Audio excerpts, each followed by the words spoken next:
कराची में मूंखे अपडेट कयूं। मंगो पीर में फायरिंग, औरत ऐं नौजवान मारिजी विया, लाश अस्पताल मुंतकिल। मंगे पीर जे वंगे ॻोठ में फायरिंग के नतीजे में औरत ऐं नौजवान मारिजी विया।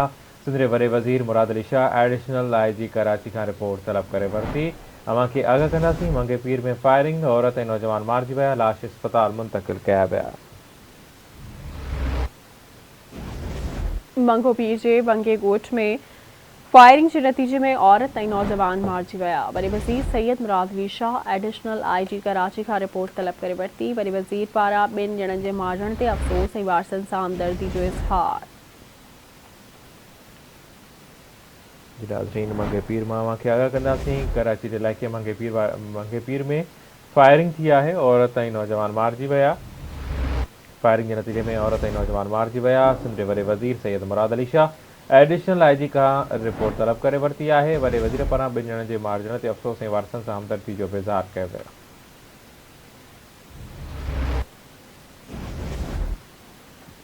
अपडेट कयो मूंखे। कराची में मंगो पीर में फायरिंग, औरत ऐं नौजवान मारिजी विया, लाश अस्पताल मुंतकिल। मंगो पीर जे वंगे ॻोठ में फायरिंग के नतीजे में औरत ऐं नौजवान मारिजी विया। वॾे वज़ीर सैयद मुराद अली शाह एडिशनल IG कराची खां रिपोर्ट तलब करे वरिती।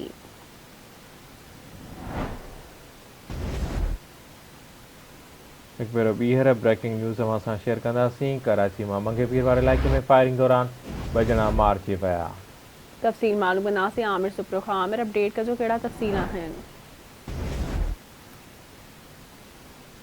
पीर जे भरिसां जेको आहे वंगी ॻोठ भरिसां फायरिंग जो वाक़ियो पेश आयो आहे, जंहिंमें हिकु मर्द ऐं हिकिड़ी औरत जेकी आहे मौक़े ते ई मारिजी वई आहे।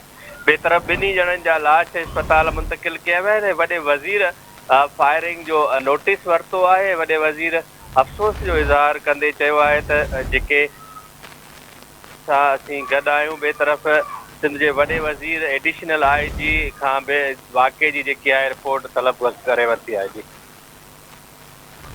वरी महिरबानी आमिर, हिन हवाले सां अपडेट करण जे लाइ।